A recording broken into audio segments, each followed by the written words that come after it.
세 번째 사연은요.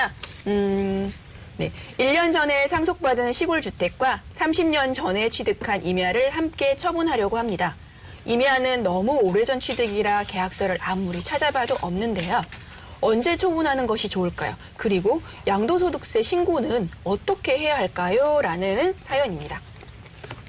자, 사연의 경우에는 취득가액이 얼마인지도 고려를 하셔야 될 것 같고요. 또 양도 시기를 언제로 해야지 절세를 할 수 있는지 두 가지 체크 포인트가 있을 것 같으네요.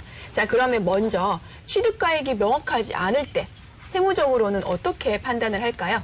네, 2006년도 이후에 취득한 부동산은 부동산 실거래 신고에 의해서 등본에 모든 금액이 다 표시가 돼 있어요. 그래서 그때 이후에 취득한 부동산은 혹시나 계약서를 분실하였다 하더라도 금액이 등본에 다 확인이 돼서 쉽게 신고를 하실 수 있는데요.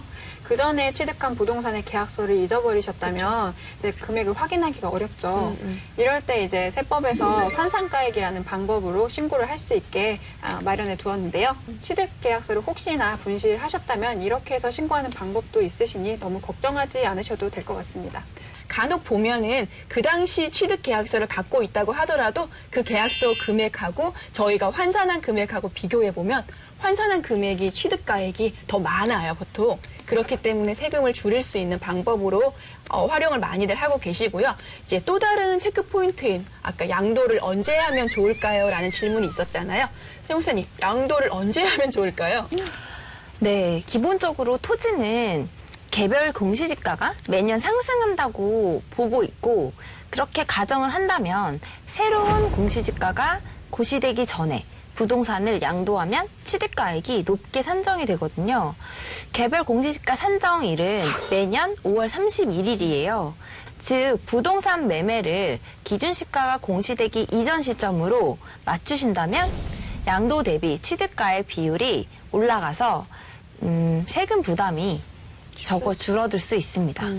네, 양도하실 때는 기준시가가 공시되는 5월 31일 이전에 하시면 전년도 기준시가로 반영이 되고 이후에 하시면은 그 해의 기준시가로 산정이 되기 때문에 아무래도 5월 이전에 하시는 게 더 좋을 것 같은데요. 그럼 여기까지는 저희가 취득가액 환산하는 방법이고 세무사님 그러면 양도 시기는 진짜 언제 하는 게 더 좋을까요?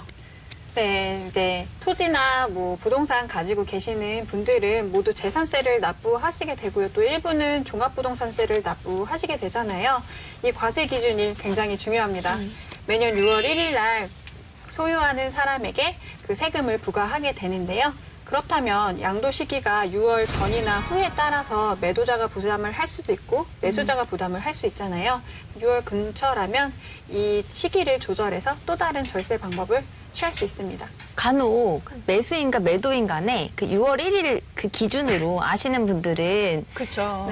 네, 서로 부담을 안 하려고 맞아요. 그런 네. 분쟁이 가끔 일어나기도 하는 것 같아요. 부동산은 아는 사람만 아는 세금이라고 하잖아요. 네. 실제로 매도를 하실 분들은 6월 1일 이전에 하시는 게 좋고요. 매수를 하실 분들은 6월 1일 이후에 하시게 되면 한 해라도 재산세랑 종부세를 덜 낼 수 있기 때문에 주의를 하시면 될 것 같고요. 자, 이제 양도 시기에 따라서 세금이 차이가 나니까 이 부분 좀 설명해 주시겠어요?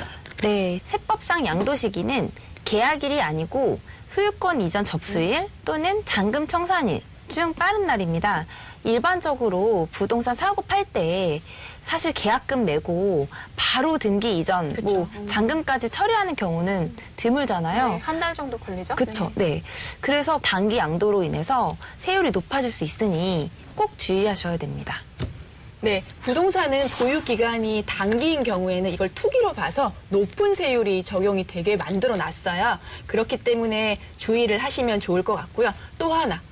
소득세법은 누진세율 구조를 택하고 있기 때문에 보유하다가 양도 차익을 많이 보신 경우는 높은 세금을 부과가 되기 때문에 이것도 같이 주의를 하시면 되는데 이때 부동산을 여러 개를 한꺼번에 같은 해에 양도하게 되면 세금을 더 많이 낼 수 있잖아요. 예를 들어 하나의 부동산을 양도를 하고 그 다음에 양도를 한다면 소득세는 1년 단위로 부과를 하는 세금이니까 합산이 되지 않겠죠. 그런데 이걸 한 해에 모두 양도를 했는데 두 부동산이 모두 이익이 발생했다. 그럼 이거를 합산해서 세금을 부과하기 때문에 세금이 더 고율로 부과가 될 거예요. 그래서 이 시기를 조금 조절해서 양도할 수 있다면 그 부분 또한 활용하실 수 있을 것 같아요. 네. 게다가 양도소득 같은 경우는 이제 250만 원 기본 공제를 해주고 있거든요. 한 해에 250만 원이기 때문에 부동산을 두 해에 나눠 산다면 250, 250 이렇게 추가로 공제 혜택을 더 받을 수 있고요. 이거 말고 하나 더 말씀드릴 부분이 있죠. 상속주택 같은 경우에는 양도식이 어떻게 해야 될까요? 네, 기존에 보유하고 있던 주택이 있는데 내가 상속으로 인해서 부득이하게 주택을 취득하게 됐다. 그러면 또 이주택자가 되잖아요. 그럴 때 세법에서 원치 않은 주택을 취득하였을 때 혜택을 주는 경우가 있어요. 먼저 일반 주택을 양도를 하고 상속주택을 양도를 한다면 기존에 비과세를 가지고 있었던 주택이니까 이 주택은 비과세를 해주고요. 상속주택이랑 일반 주택이 같이 있었는데 상속주택을 먼저 팔았다. 이때는 이제 비과세 혜택을 주지 않고 있습니다. 그런데 만약에 상속주택이 한 채가 아니고 여러 채였다. 그럼 어떨까요? 모든 주택에 비과세 혜택을 주지는 않아요. 왜냐하면 상속인이 여러 명일 경우에 각각 한 채씩 나눠 갖게 되면 상속받는 혜택이 너무 많아서 불합리하게 되는 이유 때문인데요. 세법에 따른 우선순위에 따라 1순위의 주택만 상속주택으로 보게 됩니다. 피상속인의 소유기간이 가장 긴 주택, 그리고 거주한 기간이 또 가장 긴 주택, 그 다음으로는 상속 당시 거주한 주택.